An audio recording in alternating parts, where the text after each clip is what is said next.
могу май куюучу жайлар боюнча да Кыргызстандагычы бул мен түшүнөм, бул частный фирмаларга өткөрүлгөн, частный фирмалар салат бизде заправкалар. Бирок мен Тогуз-Торо районуна барып келдим жакында эле.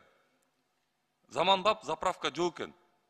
4 заправка бар экен, мен барган күнү 4 күндөн бери ал заправкаларга май күйүүчү май келбей экен.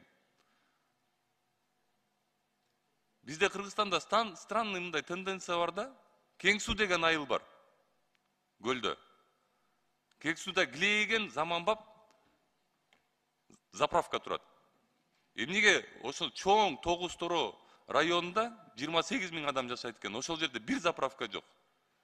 Еще болгондо дагы жолу дагы алыс экен. Аяктан кайра келатканда бери жакта дагы эң жакынкы эле заправка бар экен, бир Петролиум деген. Андан кийинкиси берки Суу Самырдагы Газпром экен. Мисалы мен Тогуз-Торого биринчи жолу бардым, кайра келе албай кала жаздадым. Жолдон бензиним түгөнүп кала жаздады да. Ошону эске алып койсоңор, рахмат. Рахмат.